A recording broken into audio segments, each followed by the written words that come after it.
Давуд меня намаз бросил дейді да. Аллах захотел так дейді. Ашқаннасы фил алам дейді. Исна дейді. Әлемдегі ең байқұс, ең жаман адам екеуі дейді. Ей Али дейді. Ең байқұс адам дейді. Сен өлтірген адам ғой дейді. Пайғамбар айтып кеткен жоқ, Али сен өлтіретін адам ең бейшара адам дейді. Жаман. Түркілік заттың ақидасына сай мектеп қой, ақидалық мектеп. Имам Тахауи ол сол ғалым, который оның ақидасының дұрыстығында салафиттерде келіскен ғой. Аузу биллахи минаш шайтанир ражим. Бисмиллахир рахманир рахим. Ассаламу алейкум, құрметті Ихсан YouTube арнасының көрермені. Алдын ала парақшамызға жазылып, алдыңғы видеоларды жіберіп алмас үшін қоңырау белгісін басып қоюларыңызды сұраймыз. Бүгінгі подкастымыздың тақырыбы ақида мәселесі жайында болады. Ақидадағы өзекті сұрақтар, қазіргі кезде сұраныстағы сұрақтар. Бүгінгі сұрақтарымызға жауап беру үшін келіп отырған Нұр Мубарак университетінің докторы, ақида усул фиқ саласының маманы, қазіргі кезде Нұр Мубарак университетінде сабақ беріп жүрген ұстазымыз Нұржан Смағұлов ұстаз. Қош келдіңіз ұстаз. Алейкум салам, мәке, жақсы. Алла разы болсын, қош көрдік. Келелі подкаст болады деген үміттеміз ұстаз. Пайдалы болсын. Ұстаз, алғашқы сұрағымыз, жалпы ақида ілімінің пайдасы қандай және оны не үшін үйренуіміз керек деген сұраққа жауап беріп өтсеңіз. Бізде қараш, білесің ғой сен, мысалы сен тәкид ретінде, растаушы ретінде бізден халыққа жеткізіп жатырмық қой. Сенің ақидаң дұрыс болмаса, амалыңнан пайда бар ма? Жоқ ұстаз. Жоқ. Мысалы, мен бұны қаншалықты айтуға болады екен, жалпы біз қазір ақиданың маңыздылығы жайында айтып тұрмық қой. Егер біреу болса, Құдай бар деп мойындамаса, вообще. Көп көмектесе. Көп көмектеседі ол. Сенен қарағанда көп көмектеседі да ол. Менен қарағанда пайда бар ма ол? Жоқ ұстаз. Алланы. Неге? Сенім дұрыс емес дейді. Ислам бойынша бұл. Исламның догматы бойынша. Енді сен қараш, ақида қандай маңызды нәрсе. Сенің егер сенімің болмаса, сен өлгенше амал жаса да, өліп қалып амал жаса, сен пайда бар ма? Жоқ. Енді сен қалай сен осындай, енді сен қазір исламдық призмамен айтып жатырмық қой, исламда қалыптасқан ережелерді айтып жатырмық қой. Енді сен мұсылман бола тұратын болсаң, сен қалай енді ақидаңды дұрыстамай, сен амал важно деген идеяға көше аласың да сен. Мен қазір кейбір қоғамдағы адамдарды білемін, главное дұрыс қой іс әрекеті, главное амал ғой деп. Главное ол емес, главное сен қандай сенімдесің. Өйткені сенің қазіргі жасап жатқан іс әрекетің бұл белгілі түрде сенің ақидаңның дұрыс еместігінің нәтижесінде болып жатыр деп айта алмаймыз. Өйткені амал деген амал ғой. Мысалы қазір сен террорист деп артынан отырып еді ғой. Иә. Сен айта алмайсың ғой террорист тура жолда деп. Дұрыс па? Сондықтан да мен бауырларға айтатын, мына жаңағы көптеген осындай неде жұмыста жүреміз ғой. Сөйлескен кезде айтамын, бауырым деймін да, мен ана радикалды бауырыммен сөйлесіп жатқанда деймін да, ақида бұл сондай зат деймін да, тағы да бір тексеруге, күш жұмсауға лайықты дүние деймін да ол. Сен тағы бір көр деймін. Неге? Өйткені бүкіл амалымыз ақидаға байланысты ма? Енді ол лайықты емес па? Тағы да бір көруге, дұрыс па? Тағы да бір өте електен өткізуге, өйткені сенің амалыңның барлығы сода тұр да ол. Не ол ондай бір дүниедегі, ондай бір дәрежедегі нәрсені тағы бір електен өткізбеске? Мен айтамын, тыңдап көрсеңші деймін. Салафиттер болсын, жаңағы бауырымыз айтамын, менікін тыңдап көрсеңші, бұл сонда ақида емес па деймін да бұл. Сен бір көру керексің по-любому деймін да. Өйткені сен бір көрмесең, сен қалай бұл маңызды нәрсе деймін да. Дұрыс па? Бұл бір електен, мен мысалы, мен дайынмын деп сенің ақидаңды тыңдауға. Айт маған. Егер сен маған тұрып айтатын болсаң, жоқ, шубха кіреді, тыңдамаймын. Бұл не ақида деп да? Бұл ақида емес қой бұл. Бұл сен басқа нәрселерді естімегеннен кейін қандай нәрсе естісің, соған сену. Бұл ақиқат емес. Дұрыс па? ақиқат қашан болады ол? Сен естісің тұрында мынау ақиқат қой деді. А тұрып менің айтарым саған тыңдамайтын болсаң, жоқ, шубха кіреді. Бұл ақида ма, бұл сенің ба, ақиқат па бұл? Қалай? Бұл сен просто соған сеніп тұрсың, потому что сенің естігенің сол ғана.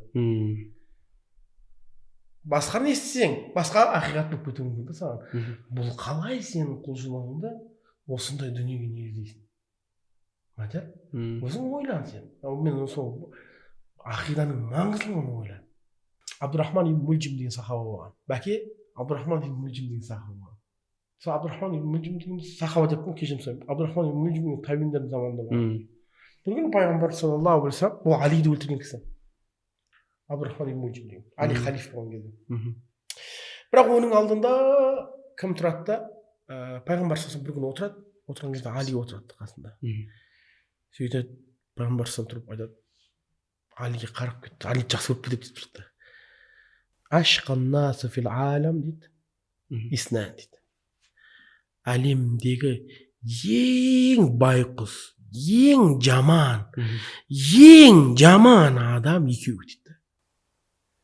Пайғамбар саллаллаху тұрады да, біреуі дейді, қотилал жамал худ дейді. Ана түйе бар ғой, білесің, пайғамбар худ пайғамбардың түйесі бар ғой, қызыл түйе. Соны өлтірген, соны біреу өлтіреді бар. Біріншісі ең байқұс әлемдегі дейді, бишара. Жаман адам бұл сол дейді. Екіншісі кім деген кезде Алиға қарап отырады да, ей Али дейді, ең байқұс адам дейді, сен өлтірген адам ғой дейді. Сөйтіп айтады, Алидің сақалын ұстап, ей Али, мына жерге ұстап, ей Али, мынау қызылға боялады ғой, ей Али, қызылға боялады ғой деп айтады да. Содан кейін біраз жыл өткеннен кейін Али өзі халиф болады ғой. Таң намазынан үйден шығып бара жатқан кезде тура мына желкеден біреу діңк деп ұрады, Али тізеге құлайды, тізеде тұрады. Мына жерден ұрғаннан кейін қан былай аққанда енді. Мен шынымен мынау қызылға боялған пайғамбар айтқандай да. Сақалы. Сөйтіп ана тұрып, ол Абдурахман ибн Мульжим деген адам болатын да. Ол кім деген кезде, ол бұл харижиттерден, который бұл харижиттің нормальный болған, который бұл харижиттің қызына үйленемін деп, ана қызы тұрып сені өлтірсең ғана мен саған үйленемін деп, соны идеяны жасап келген. Бірақ мынандай нәрсе болған ғой, ол Абдурахман ибн Мульжим деген кім?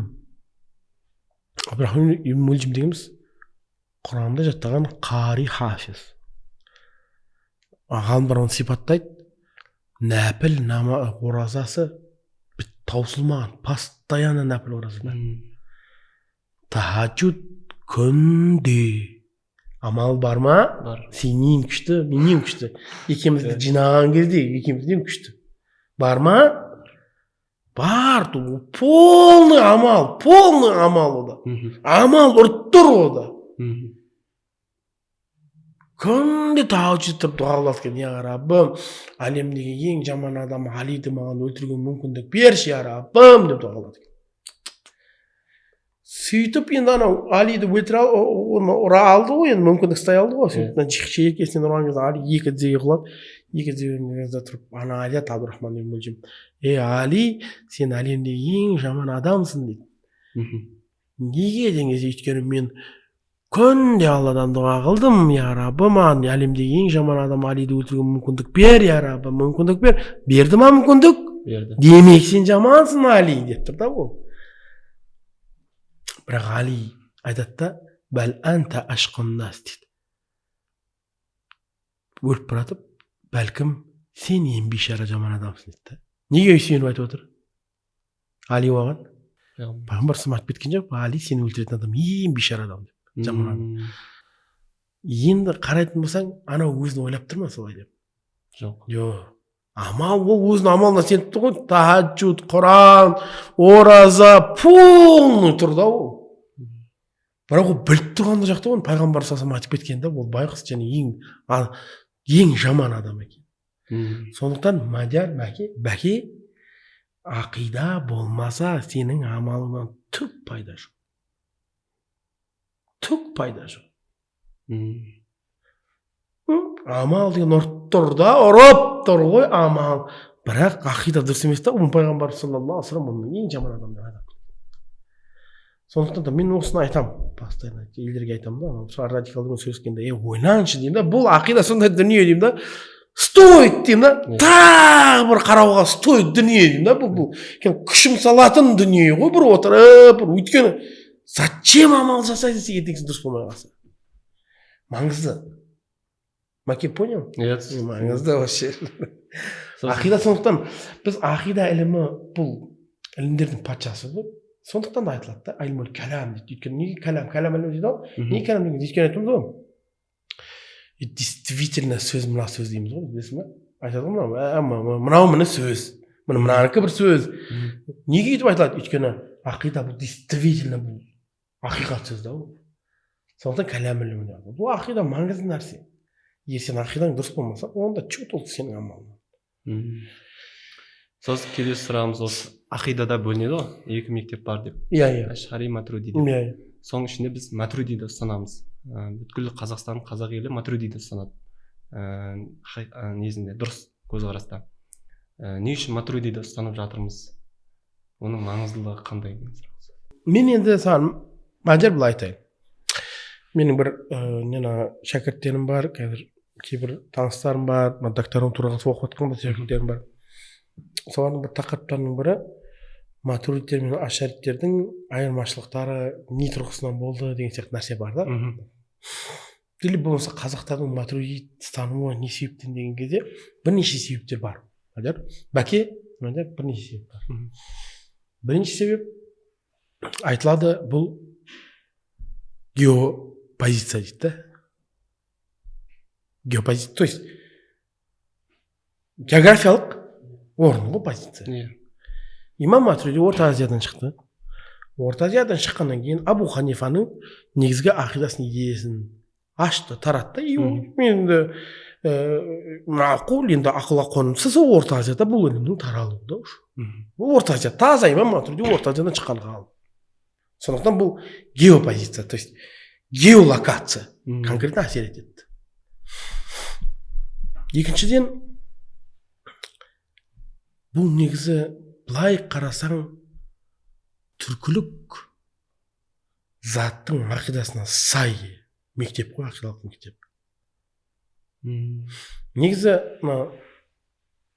Имам Матуридидің несі былай қарайтын болсаң, мен білмеймін, бірақ қалай кітап оқыңдар, Имам Матуридидің мазхабына жазылған еңбектерді оқитын болсаң, біздің логикаға өте қонымды да, чик алып кетесің. Ана Имам Ашғари жағынан оқитын болсаң, кішкене сәл-пәл арабтық не бар да, қалай айтсам болады екен, мантық, логика бар.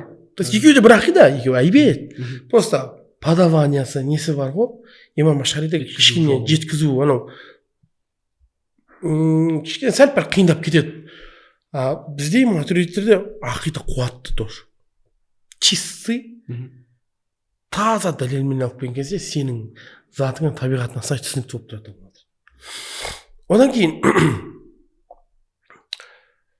неге Матуриди мазхабы? Не үшін? Матуриди мазхабы өйткені ақиқатты. Сонан кейін Абу Муайна Насафи айтады. Мен келтіріп жатырмын. Абу Муайна Насафи дегеніміз бұл Матуриди мазхабының белді өкілі да. Айтады. Өзінің тапсыру әділі еңбегінде айтады. Мен келтіріп жатырмын өзімнің оппоненттерімнің дәлелдерін дейді да. Бір дәлелдер оппоненттердің дәлелдерін келтіреді, соған жауап береді да. Не үшін дейді?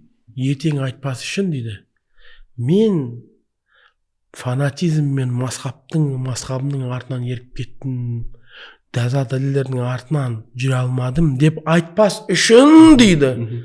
Мен ананың оппонентінің дәлелін келтірдім, менің де дәлелдерін келтірдім деп тұрып жатады. Менің айтпағымша да Абу Муайна Насафи не айтқысы келіп тұр? Мен сенімдімін Матуриди мазхабының дұрыс екеніне дейді. Мен сенімдімін, мен оппоненттерімнің дәлелдерін келтіремін да дейді. И одан кейін өзімнің дәлелдерін келтіремін дейді да. И одан кейін сендер өздерің қарап алыңдар дейді. Сендер маған айтпаңдар, мен Матуриди мазхабы болғаннан кейін ғана фанатикпен кетіп қалдым мен деп. Айтпаң, мен таза дәлелмен кетмейді. Айтқысы келіп тұрғаны Матуридилік ақида бұл таза дәлел ғой. Таза ақида, соф ақида. Негізі білмеймін, қай жері ақылға қонымсыз, қай жері шариғатқа сай емес, қай жері Құранның аятынан шықпаған. Матуриди ақидасы енді ашари екеуі ахлі сунна ғой енді. Екеуі точно ахлі сунна деп айтыламын. Иншалла. Сол мен соны айтпағым. Матуриди мазхабында ақиқат болғаннан кейін таңдалдық та енді.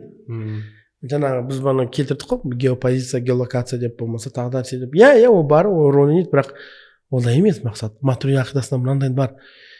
Сен біреудің артынан ол осындай екен ғой деп жүруге бола ма, болмай ма? Имам тақлиди деп аталады.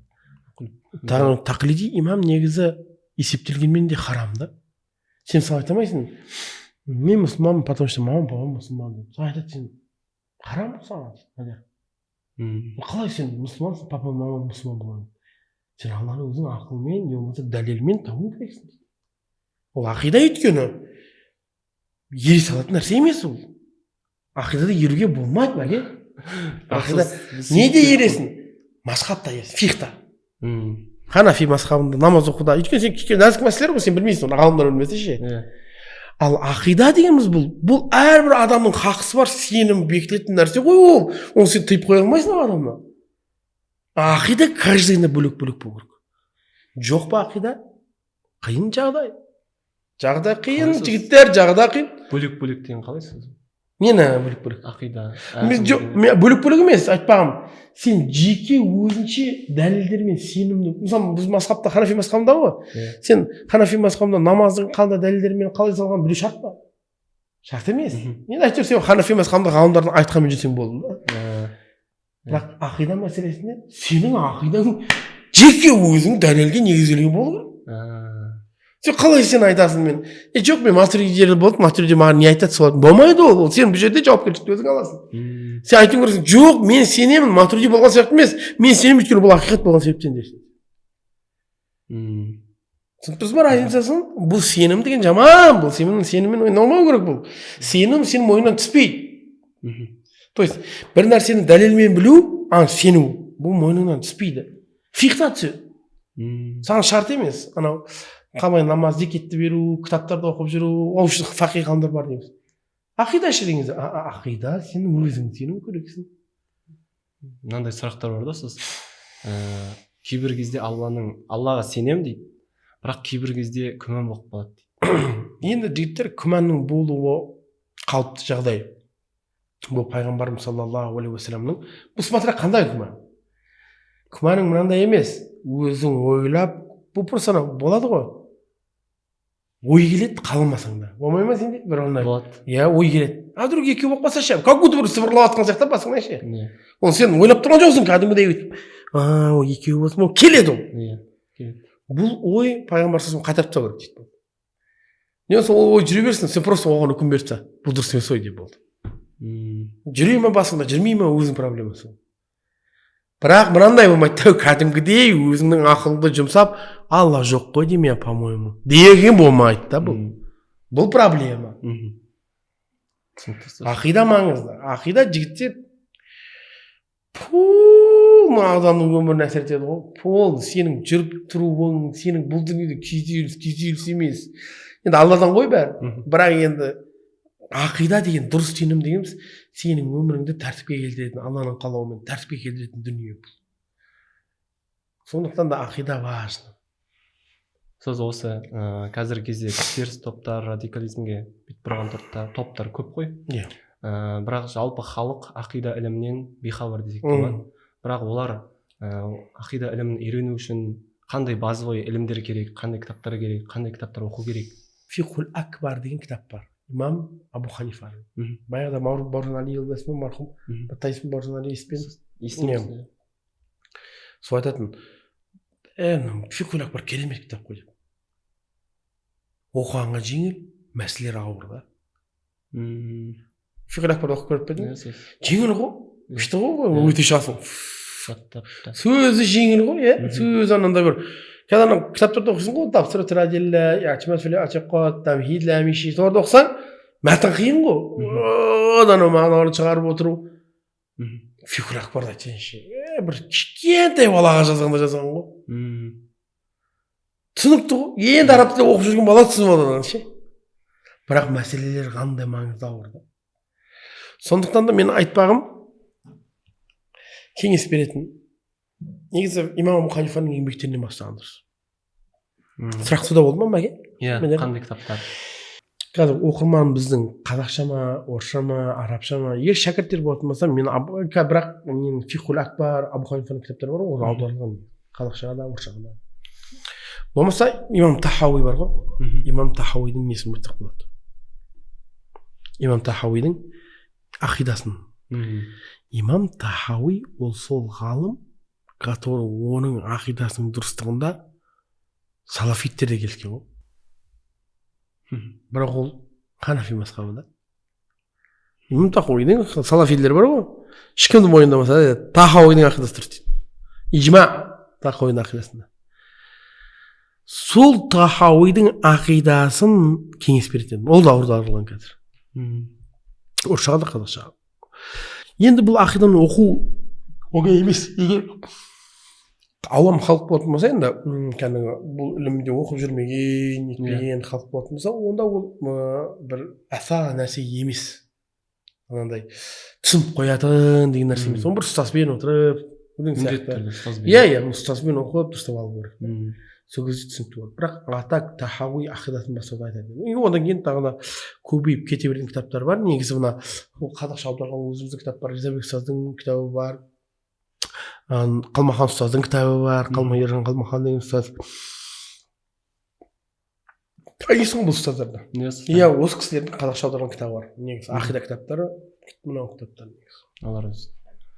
Сіз өздерін сәләфиміз дейтін топтар, яғни ақидасы дұрыс емес ағымдармен дос болып араласуға, немесе қыз алысып қыз берісуге болады ма? Мен айтып отырмын жаңа ақида маңызды деп.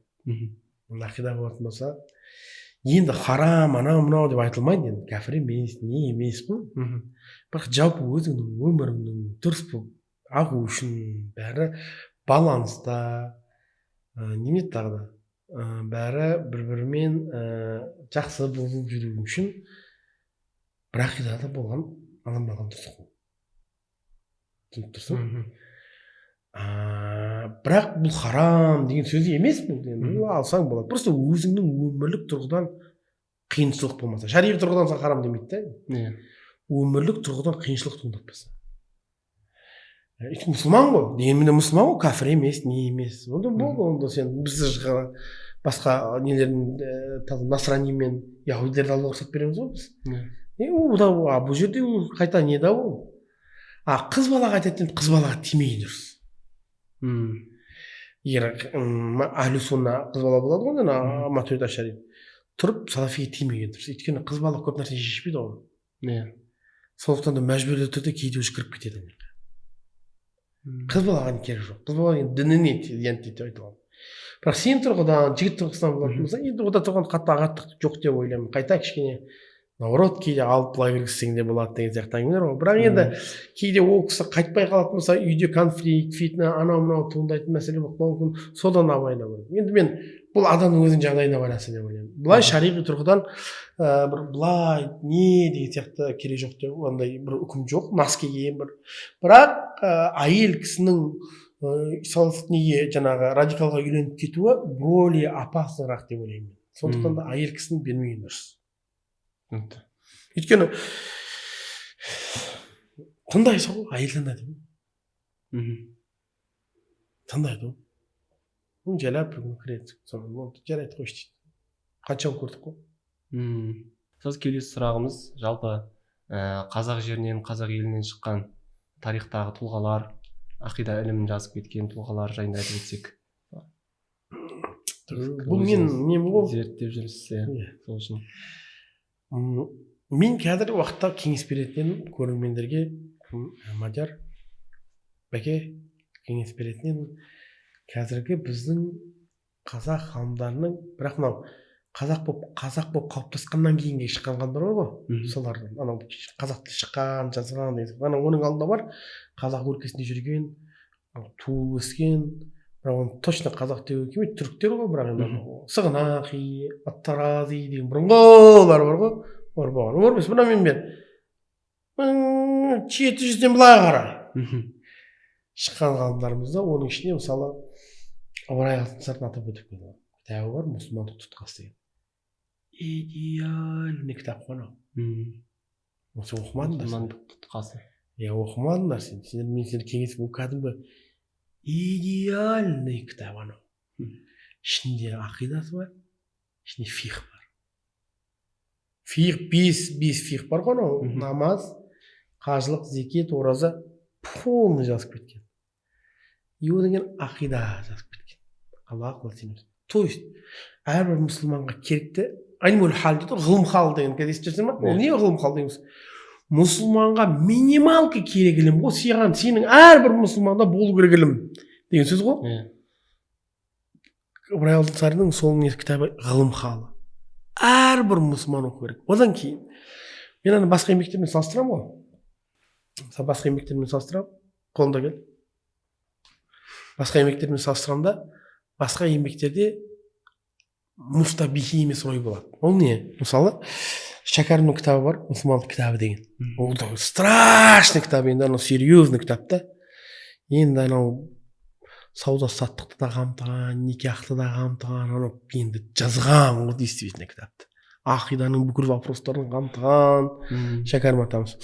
Енді айтпағым, сол Шәкәрім атамыз, Ыбырай Алтынсарин атамыздың кітабын салыстыратын болса, Ыбырай Алтынсаринның еңбегінде әлсіз ой жоқ. Мысалы, бір фих кітаптарын оқып отырасың ғой? Бір кітапта бір мәселеге қатысты ой болуында, бірақ ой ол әлсіз ой да, өйткені басқа жақтар үлкен қуаттырақ ой болады да. Ыбырай Алтынсарин қуатты ойларды бәрін жинаған ғой. Мустабихи дейді анау. Жігітше. Ана кітапты құны берілмей тұр мұсылмандық тұтқасына. Прям ғой. Мен өзім оны төте жазуда жазылған оригинал бұрынғы версиялар бар ғой, шыққан бұрынғы ескі 1900 жылдары шыққан баспасын өзім көріп, оқып, нетіп көрдім. Идеальный жазылған кітап қой анау. Прям бәріне болып. Қазір интернетке сіңдер тұрады PDF-і. Саған не керек мұсылман ретінде? Сол ілім бар ғой, сол кітапта болды. Ғалым болуың үшін емес, сен мұсылман ретінде саған не ілім керек? Сол тұр бол. Сол Ыбырай Алтынсаринның кітабы. Сондықтан да мен әрбір мұсылманға қазір кеңес беретін, қазақстандыққа еңбегінде қазір араб тіліне шама жетпейтіндер бар ғой. Ыбырай Алтынсаринның мұсылмандық тұтқасы еңбегін алыңдар. Серьезный кітап, оны бекер менсінбей тұрсыңдар ма, әке? Біз оқыса да кейбір мәселелерді түсінбейді ғой, не? Түсінбесе түсінбеуі мүмкін, бірақ енді сол бір ұстаз болған жақсы. Имам болды, таныс. Сонда енді қазақша жазылып тұр ол жерде, бірақ енді сонда түсінбей қалуы мүмкін. Ол мысалы Ибрай Алтынсарин ол жерде қарашы, ақидада саған қалай сенуің керексің, соны алып келіп берді вопростарды. Сөйтіп иманды бөледі. Иман дегеніміз иман жухуди, иман инкари, иман тақлиди. Оны қара қандай бөліп жатыр да анау. Прям қазақ тілінде саған мынандай имандардың түрлерін бөліп береді. Аллаға қалай сенуіңіз керек? Алланың сипаттары. Алланың сипаттары жетеу дейді, саған жетеу әкеп берді. 8-ші дейді, 8-ші әкеп берді. И еще Ыбырай Алтынсаринның біз бағана айтып қой, неге матурidi деп ше? Әке, неге матурidi біз таңдадық деп? Аталарымыз матурidi емес па? Ыбырай Алтынсарин таза. Тап-таза матурidi. Оны қайдан білемін десең, сифату такуин бар. Такуин деген sana іс-әрекет сипаты бар ғой. Ашариттерде ол жаратылғанда, бізде ол әзәли да. Ол сол айтқан кезде жарату сипаты мәңгі деп айтып кетеді. Өзін матурidi деп позиция етіп кетеді. Ол таза матурidi ғой. Мен кеңес берем.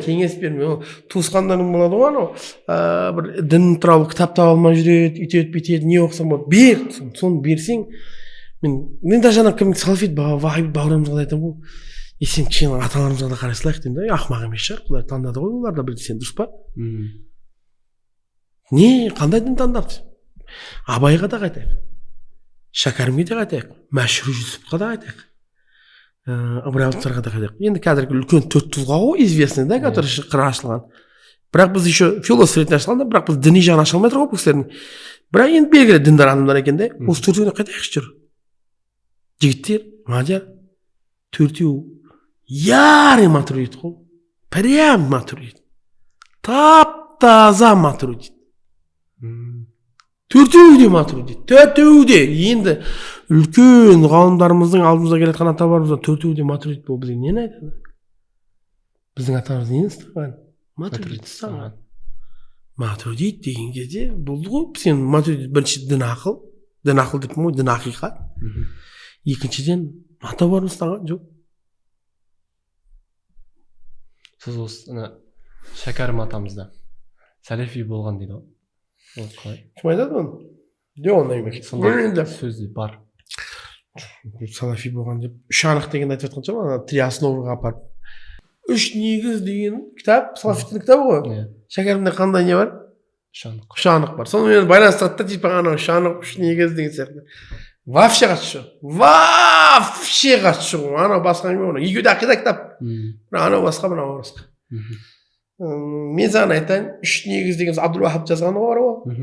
Одан қарағанда Шәкәрімнің жазғаны действительно достойны ғой. Көбірек, кеңірек мәселелер қамтылған. Мен енді саған айтайын, Шәкәрім енді ақида мәселесінде действительно маман ба дедім мен. Маман. Оның ағасы бар ғой, тәлім алған Абай ғой, негізі білесіз бе? Абай медресені бітірген. Абайдың силсила ұстаздары пайғамбарлығынан шығады деген. Менің айтпағым, Абай мен Матурид дедім ғой. Оны білесің бе, қаяқтан білеміз Матурид екенін? Абай өзінің қара сөзінде өйтіп жатады да, айтып береді. Жаңағы Алланың жарату сипаты мәңгі дейді ол да. Матридтер дейді. Соңғы айтып береді. Ла хуа ва ла ғойруху дейді. Білесіз бе кімнің сөзі? Жоқ, ла хуа ва ла ғойруху бұл матридтердің сөзі. Алланың сипаты, Алла бар, Алланың заты бар дейді. Сипаттары бар дейді. Осы сипаттар Алланың заты ма, әлде Алланың бөлек па дейді. Сөзі біздің ғалымдар осындай ереже қояды. Алланың сипаттары Алланың заты да емес, одан бөлек те емес деген ереже қояды. Ол матридтер қояды. Ла хуа ол да емес, ва ла ғойруху ол бөлек те емес деген. Тура осы, тура араб тілінде Абай сөзінің қара сөзін айтып кетеді ғой. Алланың сипаттары ла хуа ва ла ғойруху. Бұл білесің ба не деген сөз? Бұл Абай дегеніміз действительно мутакаллим болған ғой. Ол нәзік ме? Сен ла хуа ва ла ғойруху мәселені көп адам білмейді. Қиын. Қиын ғой. Абай біліп тұр ма? Не жазу керек екенін біліп тұр ма? Қараса сен сол сөзді жазып кеткен. Ол біліп тұр ғой не жазу керек екен.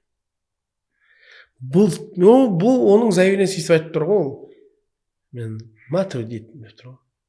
Тап-таза мен тап-таза Матуридитпін деп тұр. Өйткені ол сөз Матуридтер айтпайды, Матуридтен басқа ешкім айтпайды. Түсініп тұрсың? Сондықтан да енді ол Абай. Ал енді Шәкәрім бар. Шәкәрімнің мұсылмандық кітабының немеге бар. Оның басында где-то бір тоже 100 бет па қамтиды. Соның где-то бір басындағы 30 беті ма ақидаға арналған. Мен саған айтайын, Мадияр, ол кітапта келген мәселелер, сен Нұрмаркта оқисың 3-ші курс? Кәдімгі осы жолда ілімде арналған оқу орнында оқисың, как положено. Нұрмаркта алдында оқыдың ба? Қалайсыз? Нұрмарктың алдында. Қай жерде? Падкурста, дұрыс па? Осы жолда жүр, ұстаздардың қасында сенің жұмысың сол да, осы ислам шариғатын ілу, сен де білмей қалады, мәселе Шәкәрім қозғап кетеді. Значит, ол как минимум сенен көбірек оқыған ғой. Енді действительно маман болған ғой енді ол. Мысалы мен саған айтамын, мынандай мәселе бар. Дәлилу таману деген естіппедің? Не ол? Шәкәрім жазып кеткен да оны. Ол қандай мәселе? Ол дәлил таману көп адам білмейді оны. Шейх Тафтазани жазған, оны Абу Баракат ан-Насафи өзінің Иътимад фил иътиқад еңбегінде жазған, оны Абу Муайна ан-Насафи өзінің Табсираtul Адилля. Бұл бірақ айтып отқан адамдардың бәрі классик, үлкен таулар ғой, таулы. Шәкәрім олардың айтқан әңгімесін тоже өзінің кітабында жайлап жазып кеткен да. Сен кім? Мен барамын, бір ұстазымыз бар еді, айтқан сол шәкәрім зерттеп жүрген, айтады да, шәкәрім негізі біз білмей жатырық дейді да. Шәкәрімді дұрыстап білетін болсақ, шәкәрім бізді ислам әлеміндегі қазақстандық өзіміздің ғалымымыз бар деп сүйене алатын тұлға болатын еді дейді да. Мысалы біз айтамыз ғой, өзбек бауырларымыздан көп көшектер, мысалы анау бар, мынау бар деп. Бізде шәкәрім бар негізі. Просто оның сол қырлары ашылмай жатыр. Сондықтан да сол вопростар болады. Әйтпесе ол шәкәрім негізі лайықты.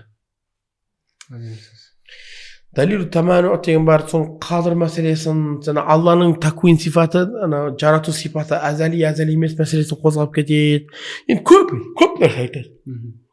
Сіз болашақта ойда бар ма сіз сол кісілердің бәйіттерін әкеліп шарх жазып?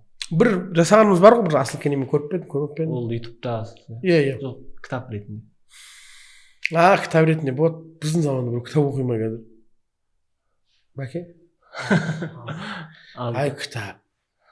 Одан да түсірген дұрыс па? Жоқ, білмеймін, болатын шығар, бірақ кітап оқымайтын сияқты ма бүгін адамдар? Оқитын шығар, бірақ ана число бар шығар енді. Жоқ, мен вообще кітап оқып жүрген адамды көрмедім мен осы күнде. Бар шығар, 100 туысқанның ішінде 4-еуін табатын шығарсың. Кітапты оқуды жақсы көретін, кішкене библиотекасы бар, жинайтын деген сияқты, бір кішкене ауырадау деген сияқты бар ғой бұл оқумен. Біздің шәкірттердің өздері оқымайды ғой, оқитын жерде жүріп оқымайтындар бар ғой. Оны не айтасың ол? Бүгінгі уақытта біреу кітап оқиды деп айта алмаймын. Сондықтан видео форматта шығарған дұрыс ау. Бірақ енді шығарып қою керек негізі кітаппен, өйткені ертеңгісін кітапты жақсы көретін адамдар тоже нелер оқи алу мүмкін ол үшін. Түсінікті. Соз келесі сұрағымыз тағдыр мәселесін қозғап өтсек, жалпы көп адамдарда осындай сұрақ бар да. Алла тағала адамның басынан соңына дейінгі тағдырын жазып қойған, яғни оның жәннатқа кіретініне тозаққа келетін барлығын жазып қойған. Бірақ адамда қандай таңдау еркі бар? Осы мәселе. Мен саған бұны жігітше түсіндіріп берейін ба? Жігітше ма? Иә, мана түсінге тұршы бірақ мен отыр қазір қасында, қарап. Сен фиал және маф'ул деген бар, білесің ба? Фиал маздар, маф'ул деген бар. То есть іс әрекет бар, және істелінген бар. Осы жерде айлымды қалай істесек қалай болады? Айлым және маълум ба? Енді айлым мен маълум екеуі бір нәрсе ме? Бөлек нәрсе ме? Білінген. Бір сияқтысыз? Бір сияқты, осы кейін мұталиттер айтады. Бұл... Бірақ біз айтамыз бұны, өте дұрыс. Ілімге қатысты айтамыз. Бірақ ортада бүкіл сифаттарына қатысты айтады. Құдірет және құдіреті оған жетеді деген нәрсе. Мысалы сен мақдур, Алланың құдіреті бар. Сен Алланың құдіретінің астына кіретін нәрсесің ғой. Мақдур деп аталады. Екеуінің екі бөлек нәрсе, екі бірдей нәрсе емессің ғой. Бөлек, иә. Осы жерде осы фиал маф'ул екеуі бөлек нәрсе. Енді неге ілім мен маълум бір нәрсе болып қалды деген? Біз айтамыз ілім мен маълум бір. Неге? Өйткені мысалы мен айтамын, Алланың ілімі бар ма? Бар. Иә. Сол ілімі мен өзінің ілімі бар екенін біле ма? Мен біле ма өзінің? Өзінің ілімі бар екенін. Онда өзінің ілімі мен өзінің ілімі бар екенін білетін болса, онда өзінің ілімі маълум болып қалады да, білінген нәрсе болып қалады да. Бірақ ол сол ілімі бар, оның өзінің ілімі білінген болады да ол. Енді тура осыны сіз құдіретпен жасай аласыз ма? Құдірет деген мысалы, болмаса іс әрекет дейікші.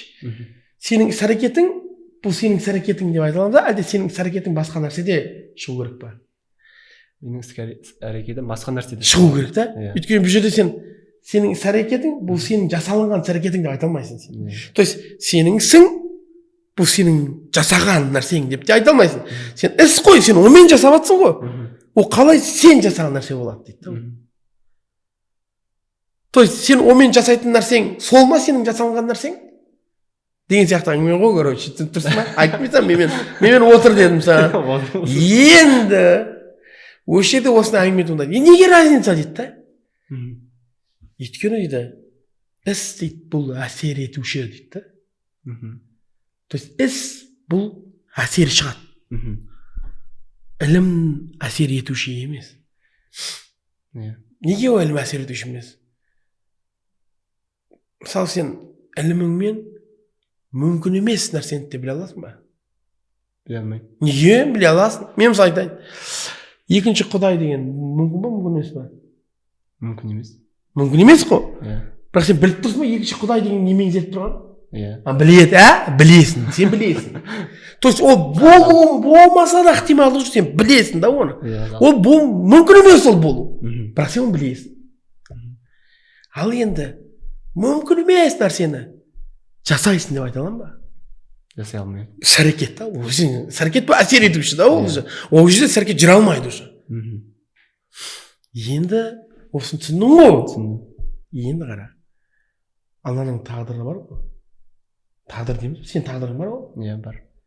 Жазылып қойған, не істейтін туғаннан, сол қай сипатпен жасалған? Жасаушы сипатпен ба, әлде Алланың білуші сипатпен ба? Алланың білуші сипаты. Білуші. Білуші деген бұл әсер етуші ма, әсер етуші емес пе? Етуші. Емес. Демек, Алла сенің тағдырыңды жазатқанда, сен ойлама, саған әсер етіп, сол тағдырмен жүргізіп алыр деп. Ол әсер етуші емес ол. Ол кәшиф дейді. Ол білуші бұл. Сен не таңдайсың? Сен өзің бар ғой, не таңдайсың? Соны білді болды. И тұртта жазып қойды. Сен айта алмайсың сен. Мен тағдырмен жүрем, менде мәжбүрлік. Жоқ, ол сенің таңдауың. Просто Алла білгенде жазып қойған. Бәрі сен өзің істеп жатсың ғой, полный. Өзің ісіңе жауаптысың сен. Енді іс-әрекетті Алла беріп жатыр ғой таңдауыңа сай, бірақ сен жауапкершіліктен қашып кете алмайсың. Өткенде біреумен сөйлесіп тұрсам айтады да, салафит болған бұрында, как раз осы тема салафит. Намаз саса кет. Не намаз саса кет десем. Өзі орысша сөйлеп қалған болатын. Салафиттер сондай ғой, кішкене жақын осы. Да вот меня намаз бросил дейді да. Аллах захотел так дейді. Алла қалады дейді да. Так мен тұрамын да, қалай қалады өзінен не алып тастағысы келіп тұр? Жауапкершілікті да. Мен қалай Алла қалады сол кезде? Сен қаламадың ба? Мен қалай сол кезде? Менің қалауым не? Алланың қалауынан жоғары болып кете ма не? Жоқ дейді, Алла қалады дейді. Мен айтамын, қалай сен сол кезде? Сен тастаған жоқсың ба не? Ойланып тұрады дейді. Қалай адам деген жауапкершілікті өзінен алып тастап Алла деп. Ол так мен тағдырымда жазып тұр деп айта аламын мысалы, біреу айтады ғой, мен тағдырымда жазылған, бұл не істеймін? Зина жасайтын кезде Алла қалады, ол тағдырымда жазып тұр, мен не істеймін деп айтпа айтып, оны сен істегенсің таңдауыңмен. Потому что Алла сенің тағдырыңды немен жасады? Ілім сипатымен. Ол білген, сен кейін өзіңнің қалауыңмен барып жасайды екен. Просто жазып қойды. Былайша айтқанда, Алла Тағала өзінің тағдыр, сенің тағдыр сипатың, тағдырың бар ғой, немен жасамаған? Әсер етуші сипатымен жасамаған. Келесі сұрағымыз, ұстаз, Алланы ақылмен тануға болады ма? Менің нем ғой, конегім ғой бұл. Өзімнің темам ғой бәрі. Жігіттер, сендерге де сабақ болсын, мен сендерге бесплатно, негізі курсқа сатылатын ақша ғой, информация бесплатно айтып кетейін келсін. Мындай да, Алла ақыл берді ма? Берді ғой ақыл, сұрақ туындайды, не үшін? Не үшін берді? Белгілі бір мәселені шеше ме, шешпей ме? Енді мен қазір вообще салафиттерден таң қаламын да. Ақымақ десең ренжиді маған. Бірақ қараш, брат, ақыл ничего не решает дейді. Мен айтамын, тогда зачем тебе Аллах дал? Мен үшін берді саған ақыл. Не Алла ештеңе шешпейтін нәрсені, пайда жоқ нәрсені берді ме? Онда бұл Алланың хаким деген сипатына қайшы да. То есть Алла Тағала бостан босқа нәрсені жаратады екен да. Бұл уже Алланы Алла қылмай қойып тұрады. Алла бостан босқа нәрсе жаратпайды ол. Не үшін берді деймін да саған ақылды? Не үшін берді?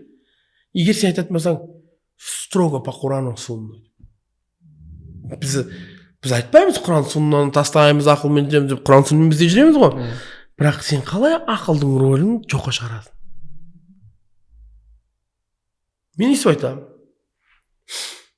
Болмаса мәке саған айтайын. Маған бір Ваня келіп тұр да. христиан. болмаса атеист келіп тұр атеист.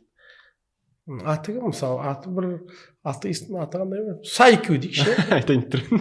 сондай аттар бар ғой өзі сондай. Сайкю.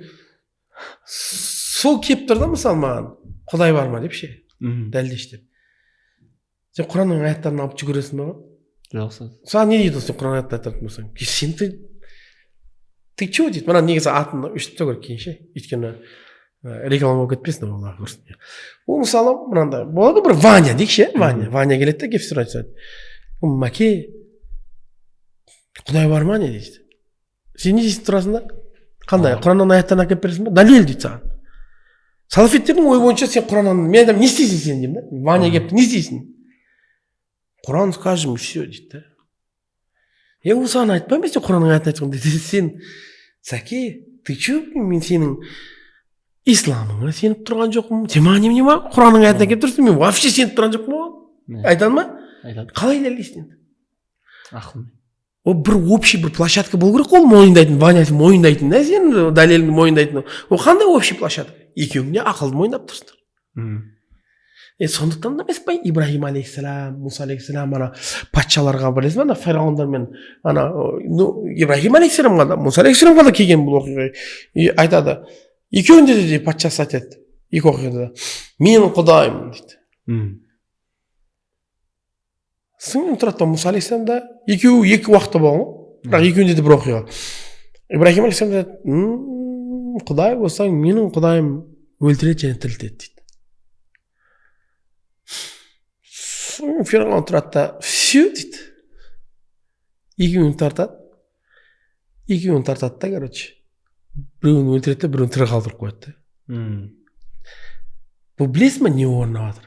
Сен түсініп тұрған жоқсың ба? Бұл уже ақылы дәлелмен таластарсы орнап жатыр уже. Фирғаун не деді? Мен құдаймын деді. Ибрахим алейхиссалам тұрды да не деді? Жоқ, құдай емессің деді.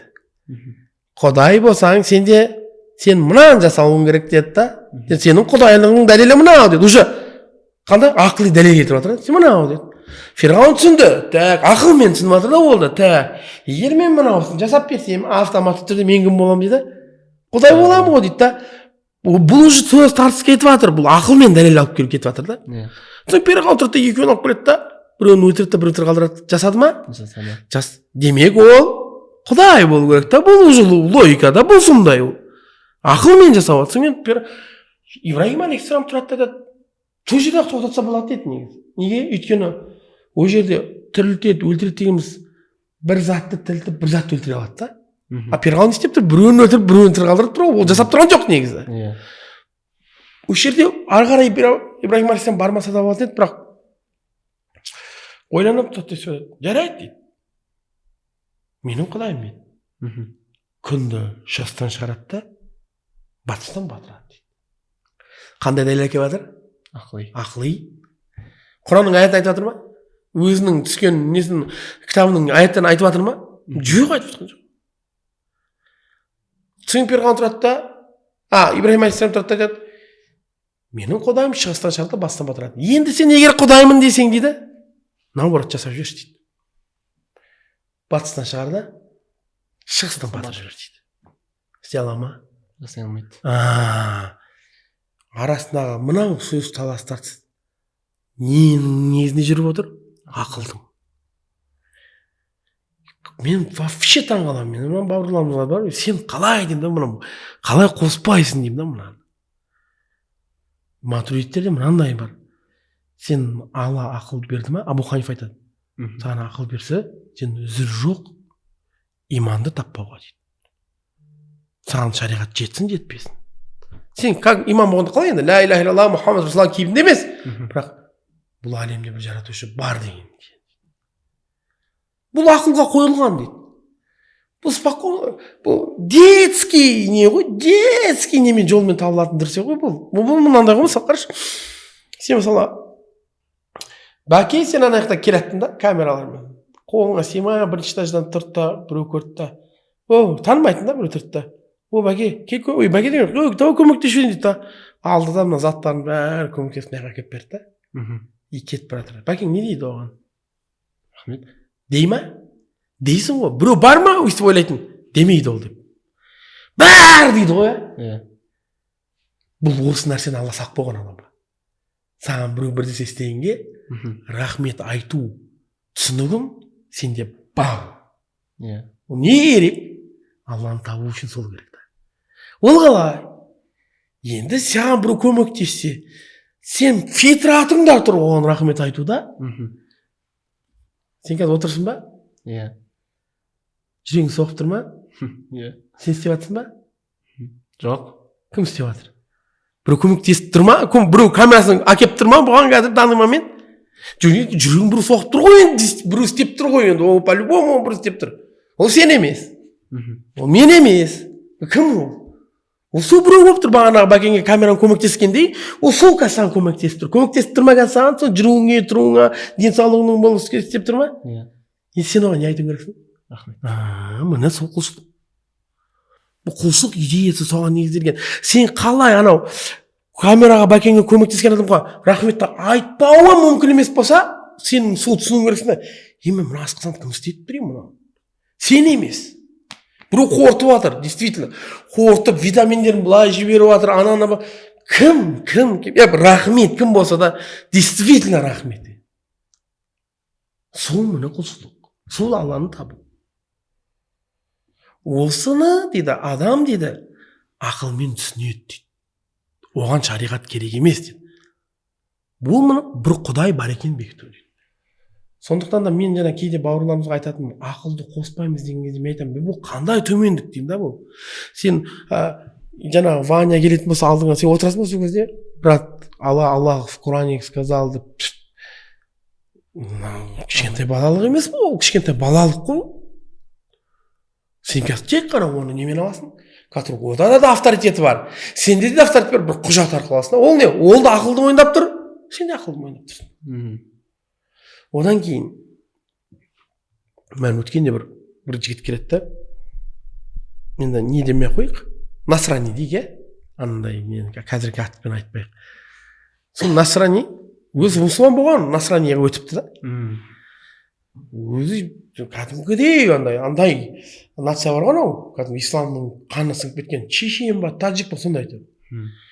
Не ол, не өтті десем, мен ақиқатты таптым дейді да. Мен айтамын, молодец, қаяқтан таптың сен, қалай таптың оны? Ақиқаттың табу жолдары қалай екен да? Қандай критериймен оны ақиқат етіп шештің? Жігіттер важно қандай критерий деген. Өйткені көп адамдар ақиқаттың критериясын әртүрлі ақиқаттың критериясына сай емес нәрсемен таба береді. Мысалы, сен мынандай сөз естідің ба? Ислам ақиқат емес сияқты. Неге? Өйткені көп кедей мемлекеттер ғой исламда. Естідіңдер ме? Айтады ғой мысалы? Естідік, иә. Ол исламның дұрыс еместігін материалдық жағдайға байлап тұр. Так, оның ойынша стандарт, ақиқат не ол дегенде стандартында болып тұр ғой оның ойынша. Кім бай, сол ақиқат, кім бай емес, ол ақиқат емес деп тұр. Бірақ ол критерий бола ма? Ондай болып тұрса, бай убийцалардың бәрі ақиқатта. Кім айтты саған бір мемлекеттің кедейі болып, бір мемлекеттің бай болуы, оның ұстанған дінінің дұрыс еместігін көрсетеді. Ол критерий емес. Мен анаған айтатырмын, неге насрани өтті десем, ақиқат не үшін десем,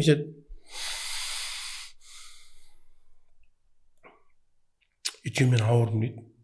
Ауырған кезде исламда жүріп қанша сұрадым дейді шипаны. Бермеді дейді. Сөйтіп жаңағы насрани дін ұстандым дейді. Жазылдым дейді. Қалай енді? Қалай жауап бересің бұған? Сен бұған жауап беруің керексің, тұшымды, иә? Былай қарасаң, әңгімесі түзу, дұрыс па? Серьезный әңгіме айтып тұр, қазір сен жай әшейін адам болатын болса, уговор етіп алады ғой. Иә, мүмкін. Мен айтып отырмын да, сенің ойынша мынау ақиқат емес анықтау үшін қайсысы ауруынан жазса, сол ақиқат уже автоматически, иә? Иә дейді. Айтамын. Енді мен саған біреуді әкеп берейін, насрани дінінен буза дініне өткен да. Неге деп сұраған кезде, мен насрани дінінде жүрген кезде ауруыма шипа таба алмадым да, бірақ буза дініне өткен кезде шипа таптым десе, сен үшін буза дін дұрыс па, дұрыс емес пе? Ол үшін дұрыс бола ма, жаңағы насрани үшін? егер солай дұрыс болу керек та ол. Онда сенің бұл насрани дұрыс емес онда деймін мен де оған. Қандай ол ақиқатта ол? Ақиқат білесің ба немен табылады? 3 нәрсемен дейді ғалымдарымыз. Бұл ақылмен дейді. Мына 5 сезім мүшесі бар ғой. Көру, есту, сезу и және хабар мутаватир деген. Көп хабар келеді ғой, анау өтірік алдай алмайсың. Мысалы бәріне Лондон бар ғой, Лондон бар ма бәке? Көріп келдің ба? Не қаяқтан біліп отыр? Бүткіл әлем біледі ғой. Естіген болды, көрмеген де ештеңе естіген. Бірақ миында күмән бар ма Лондон жоқ болу бар болуында? Жоқ қой, 100% біліп отыр бар екен. Ол қаяқтан көп хабар. Мысалы мен айтайын, Мадияр сен кім баласың? Алдаберген. Алдаберген? Алдаберген сен папаң ба? Иә. 100% сенімсің ба? Иә. Қаяқтан білдің? Туғаннан бәріне шығып атқаны, нетіп атқаны. Бүткіл қасымдағы жандардың бәрі біледі. Айтты иә саған? Иә. Болды. Сен білмейсің сен папаңның өзін, сен папаң тек қана хабар болмаса болды. Саған хабар қаралыққа жеткен, білмейсің, папаң басқа жол жоқ сенде білетін. Енді қазіргі анау генный деген нәрсе болмаса, ана ұрықтарды тексеріп, анау бірақ оны істеп жатқан жоқ ешкім. Сен папаң аты кім бәке? Айзберген? Кім айтты саған? Қаяқтан білдің? Естідің болды. Содан анықталды. Демек, есту хабар бір берер хақиқатты бере ме? Береді. Шақ нәрсе демек. Енді бұл жаңағы мынау есту 5 сезім мүшесі Алланың бар екенін де емес, басқа нәрселерді қолданады анықтап. Алланың бар екеніне, діннің ақиқат екеніне қолданатын бір не? Бұл ақыл. Мен анаған айтып отырмын ба? Сен насрани дінінесің деймін ба? Негізі ақиқатты қазір бізге анықтап беретін ақыл ғана деймін да. Кешекем шешейік. Ақыл бойынша ислам дұрыс па? Насрани дұрыс па деймін да. Ақылмен шешейік деймін да. Жаңа қайсысы бай, сол ақиқат деген емес стандартизация. Қай жерде сенің ауруың жазылды, сол дұрыс дегенмен емес деймін да. Ақылмен шешейік. Мен айтамын, сенің дініңде неге ол ақиқат болу керек деймін? Маған ақылмен түсіндіріп берші деймін. Логикалық түрде дұрыс па, дұрыс емес па? Оларды білесіңдер, иә? Шөу біреу деген бар, иә? Шөу біреу деген бар оларда. Мен оған кіргім келіп жатқан жоқ енді мәселеге. Бірақ мен айтамын, менің дініме келші деймін да. Менің дінімде логикалық түрде қандай проблема бар деймін да. Ақыли түрде маған айт. Мына ақылға қонымсыз деп маған айт деймін да дінімде. Мен саған жауап берейін. Менің дінімде ақылға қонымсыз нәрсе таппайсың. Кел деймін. Кел, пожалуйста. 100% дәлелдеп беремін деймін. Неге? Бізде қазір дінімізде ақылсызға сыйылмайтын, ақылмен шешілетін нәрселер бар ғой деп айтуы мүмкін. Бізде анау таабуди деген нәрселер бар. Таабуди мысалы, неге 5 намазы 4 ракат деген сияқты ақылға қонымсыз да ол не?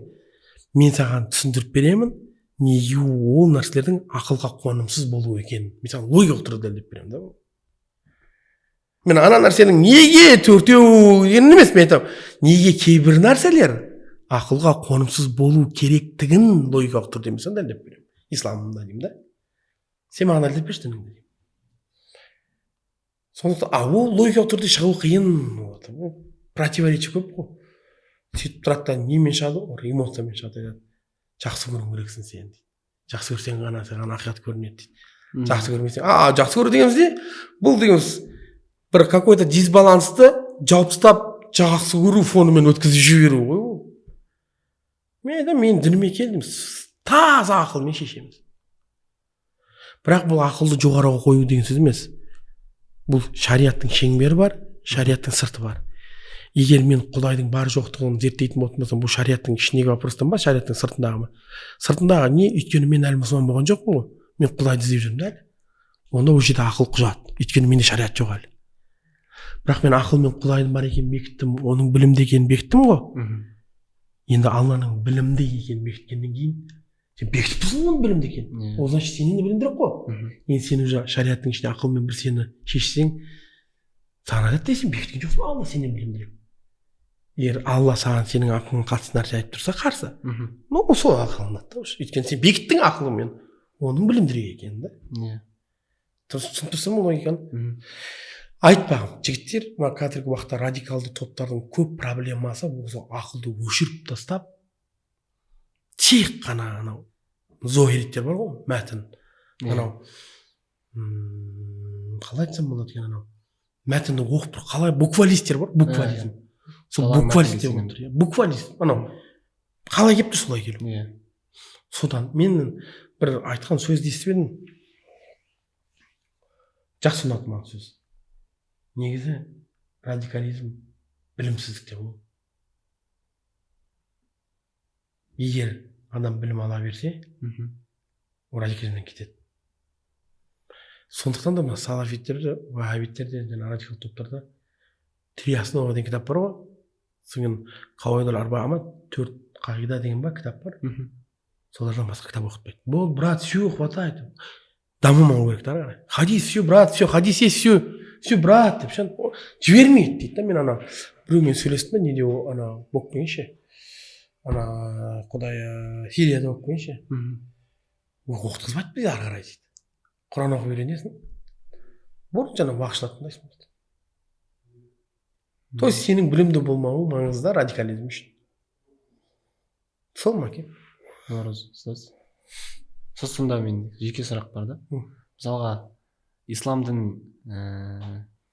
вообще білмеген, мысалға басқа жақта Лондон дейікші мысалға, немесе Африка ма, дым білмейді, исламның маңына жоламаған әке шешесі басқа дін, сөйтіп өліп кетсе, алла алдындағы сұрау қандай болады? Ислам, бірақ ол тұрған жерде ислам тарап жатыр ма? Жетпеген ба? Жетпеген. Вообще жетпеген. Жетпеген. Қазіргі кезде бар ғой енді телефон анау мынау. Болды, онда ол ислам туралы білген болатын болса, оған ақыл жүгіртіп қарау керек еді. Ал дым жетпеген болса? Дым жетпеген болатын болса, біз айтамыз, кемінде ол біреу жаратқан мынаны деу керек те. Андай емес та бәрі. Өзімен өзі көп құдай деген сияқты емес ана. Иә. Бір жаратушы бар деген сияқты. Ол алла болу шарт емес, не бермес, түсіну керек та әйтеуір. Жоқ, олардың діндері бар. Өздерінің. Сол діннен шықпаған болды. Сөйтіп өліп кеткен. Егер діндері болып тұрып, діні көп құдайлық, ақылға қарсы нәрселер тұратын болса дінінде ше, онда ол ақылмен шешілу керек еді да. Демек шешпеген ол. Мысалы, пұтқа табынатындар бар ғой, ана ислам келмей тұрып ше, араб түбегіндегі. Көптеген адамдар болған ғой, бағынбай қойған, пұттарға тапқан. Неге өйткені ақылға салып, Абу Бәкір мысалы. Иә. Қайшы ғой ақылға дегенде. Бірақ ислам бар екенін білмеген де, сол сияқты да. Алла разы болсын, осымен сұрағым аяқталды. Саған алла разы болсын. Күшті пайдалы подкаст болды сөз маған. Әмин, иншалла. Бәрімізге пайдалы да өтсін. Достар, сіздерге де пайдалы болды деген үміттеміз. Парақшамызға тіркеліп, лайк басып болса, керемет подкасттың таралуына себепкер болыңыздар. Подкастымыз аяқталды. Ассаламу алейкум рахматуллахи ва баракатух.